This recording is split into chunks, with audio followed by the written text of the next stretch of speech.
What's up, everybody? It's the one, the only, the Phenome, and welcome to yet another Phenome special regarding World of Warcraft Legion. Now, as you may or may not know, this is one of the 12 videos on the artifact weapons of each class in World of Warcraft.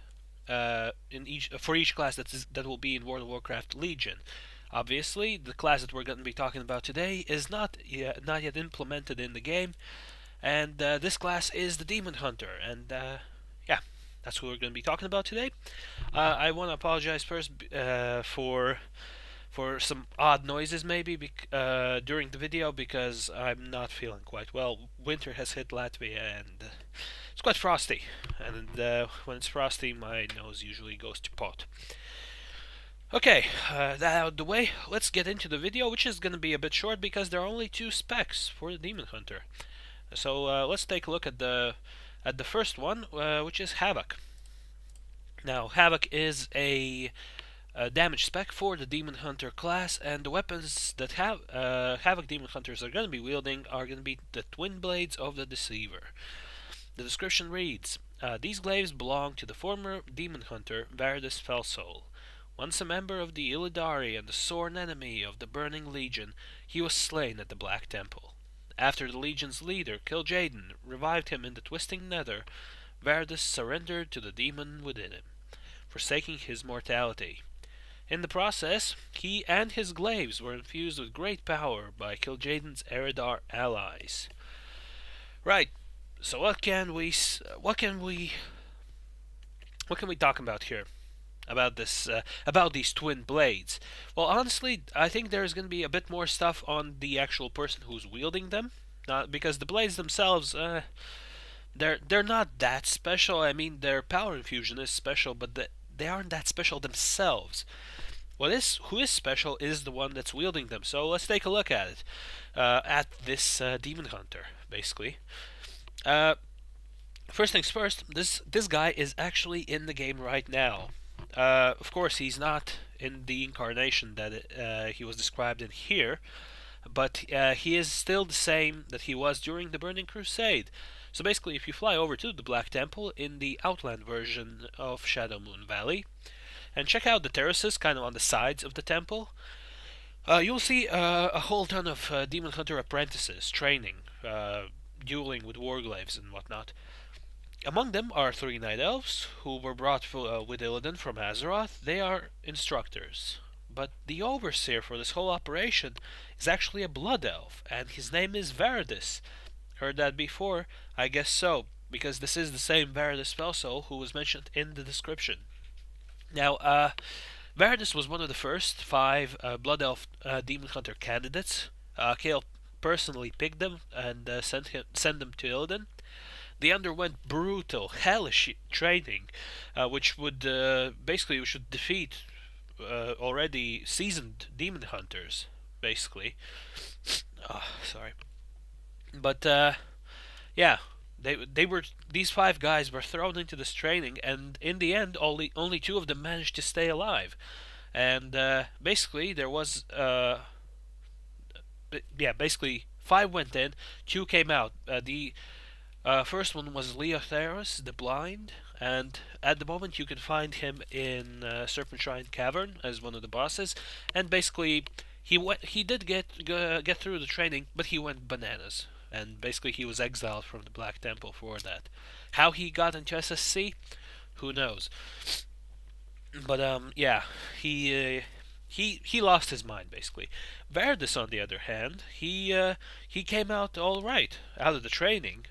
Fully, both mentally and physically all right, and furthermore, he was so good that in short time, I mean, Illidan just kept throwing veteran demon hunters at him, like to train him, and he easily surpassed each and every one of them. And the 3 demon hunters who are the instructors at the Black Temple at the moment, they were supposedly the master demon hunters, basically one step beneath Illidan almost, and basically Verdus just he surpassed them in power very easily.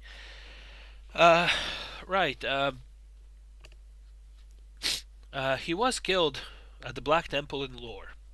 Now, this is kind of weird. I guess we are the ones who were credited with the kill, and actually you can kind of, I guess, experience this in the game through a quest chain. But yeah, there is a quest chain that involves killing Veridus, but that, as well as the basically the entire full story of Veridus in the game, that's a story for another day and another time.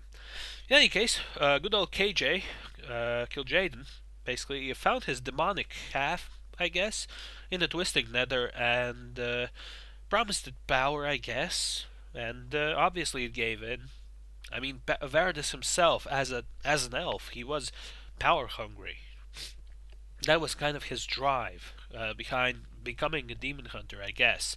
And yeah, he was very powerful. He was very power hungry, and if was it him who gave in to kil'jaeden? Was it the demonic part? Was it both of them?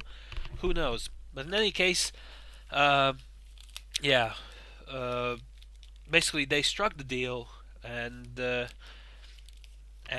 now Veridus is immortal, and he has been infused with great power by kil'jaeden's Eredar allies, which is kind of concerning for us. But yeah,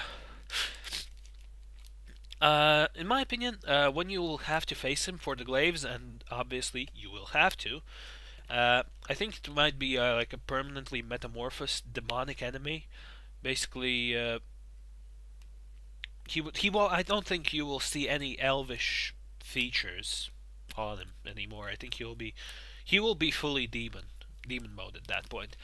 An interesting dynamic with the demon hunters is that they all came from the same source. Illidan was the first demon hunter, and all the other demon hunters kind of, I guess, came from him, so to speak. I mean, it's not been confirmed, but I'm assuming it's like that. And it would be interesting to see that maybe initially Veridus would be like, "Oh wow, I remember you. We fought together in the Illidari and stuff, and or maybe he will even consider you like maybe one of his mentors or something, and he'll be like, "Come on, join the Legion side. It's so much better here. There's so much power to be had and stuff." And when you refuse him, and then the fight ensues. So there are some nice possibilities, and it will be interesting to see the chemistry between Veridus and basically your character. Maybe if they will reminisce about the good old days or something like that. Okay, okay, that's all kind of settled. I don't think there's anything else to talk about in terms of lore. So let's take a look at the weapon variants instead.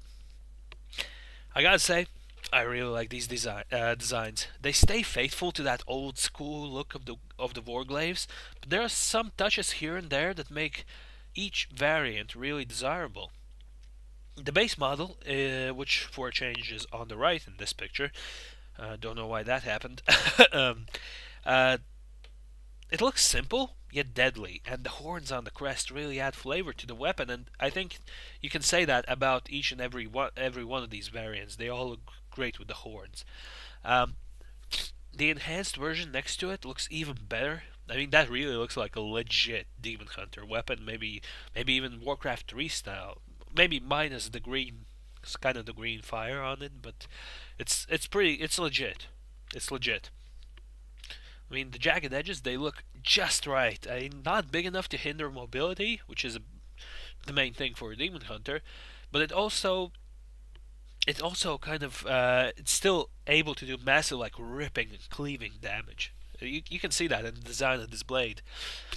The red one in the middle also looks really good, with the focus on the tips of the blade, and well, I'll let you imagine how gory, how much gory stuff you can do with weapons like this. The fiery one looks interesting since it doesn't seem to have a defined edge, any defined edges on the weapon, so it might actually have something like living flame as the blade. Also, if this variant makes it into the game, I think a green fire color should be mandatory on this weapon. That would be very cool. The last one on the left looks quite weird. The blade is very, very slim in terms of its size, and also it kind of looks like it was made, or maybe it was coated in some of that signature purple corrupted metal, maybe, which we've seen used time and time again. It's pretty cool. It's pretty cool. The horns on this weapon seem a bit overkill for me, and they look like they could be a danger to the demon hunter themselves. But then again, I guess that's exactly what a demon hunter is all about. He's using dangerous abilities, dangerous weaponry. Basically, he's on the edge. If he makes a bad mistake, he could kill himself. Basically, but that's just the thing about demon hunters. They're risk takers, and yeah. All in all, great designs in my eyes, and I really like how these are really tailored. In my opinion, they're tailored beautifully to the ultra mobile style of Demon Hunter combat. They seem really fitting. Right. Now let's take a look at the other spec, which is Vengeance. Now, Vengeance is going to be a tanking spec for the Demon Hunter class, and the weapons they're going to be wielding are the Eldrachi Warblades. The description reads: In ages past, the Dark Titan Sargeras offered the mighty Eldrachi people a place in his burning legion. But the Eldrachi proved incorruptible. They slew innumerable demons before their race was wiped out. Sargeras personally killed their greatest champion and seized his weapons. Much later, a demon hunter willingly became the servant of Sargeras' lieutenant kil'jaeden. Pleased, kil'jaeden bestowed the warblades on her, that she might wield a portion of the Eldrachi's bygone might and devastate the mortals of Azeroth with it. Okay, we'll step into the unknown yet again, both with the origin of this weapon and its current wielder. We don't know who were the Eldrachi, where they came from, even what they looked like.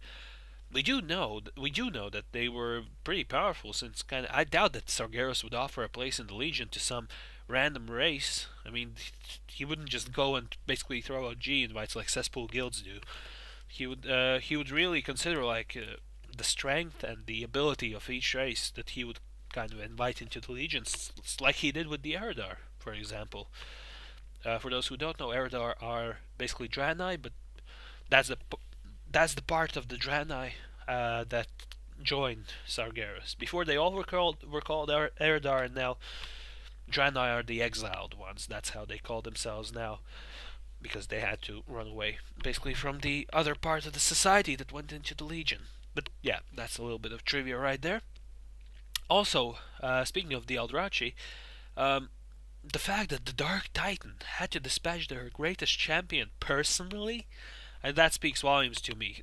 That you cannot underestimate such power. Basically, you can't underestimate it. In terms of the wielder, we don't know who is the mystical demon hunter who takes up these blades at kil'jaeden's request.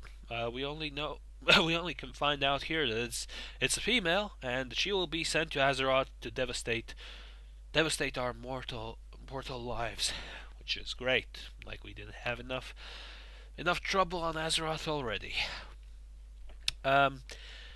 Yeah. So she will be sent to Azeroth, and we'll probably have to hunt her down somewhere in our own backyard.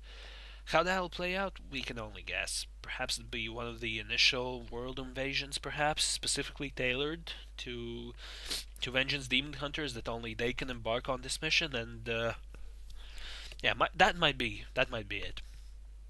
Of course, there are countless other opportunities here, so yeah, we don't know. But yeah. In terms of the look of the blades, you can see here the blades themselves are absolutely massive. They go nearly all the way around the back of the elf in this picture, and they also look really heavy. They almost look like they've been hewn from stone, maybe. The grip on these weapons is really unusual for the standard kind of idea of the Demon Hunter weapon style. This design kind of seems to force the user to basically do damage using forearm strikes, and maybe some of his magical abilities, obviously. But with the weapons, it's kind of a forearm strike, basically, and kind of a glancing forearm blow to use all the length of these blades.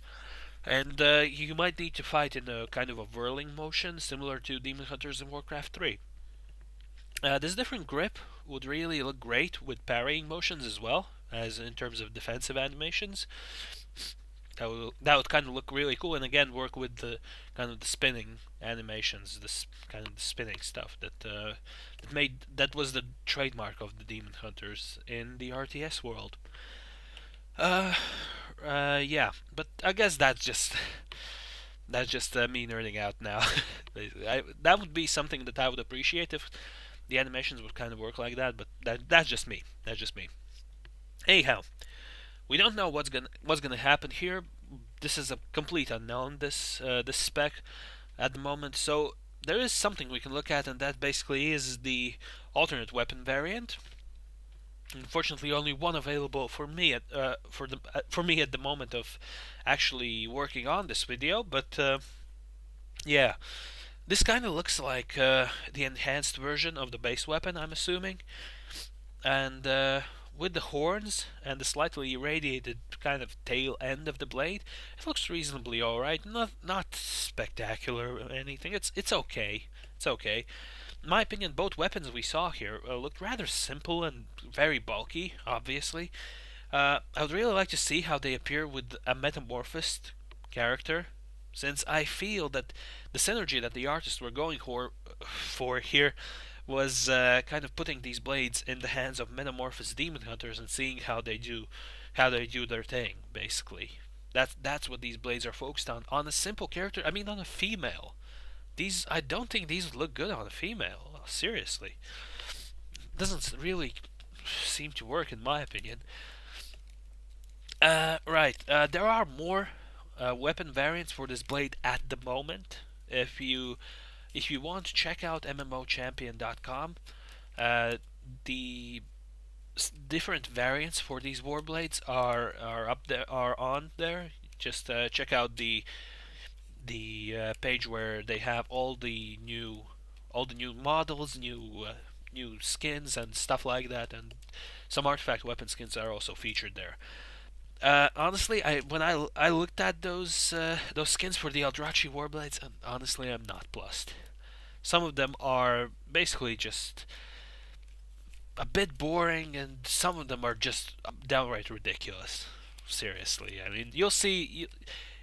Take a look at those and tell me what you think of them on the comments or on my Twitter page. I would really like to see what the feedback is on this. Okay, for now that's gonna be it for Vengeance, and I think the Vengeance weapon set is definitely in the lower third of the artifact weapon pool for me.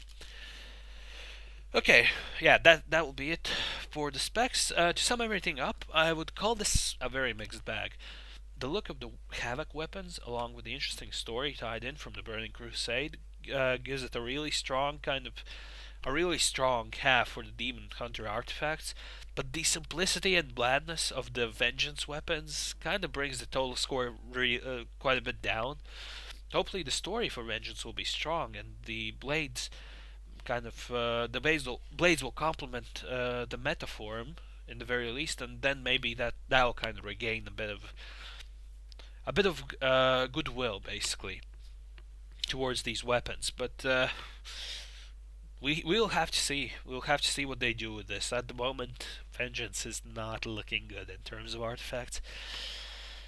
Okay, I guess that's gonna be it. Yeah, that's gonna be it for the Demon Hunter spec. So yeah, thank you very much for watching. I hope you enjoyed it. If you did, then feel free to subscribe to my channel, and leaving a like or a comment would also be very helpful. Also, remember that the channel has Twitter and Facebook pages. Check them out. The links for those can be found in the description. Okay, and yeah, that's gonna be it. Thank you very much for watching yet again, and I'll see you next time.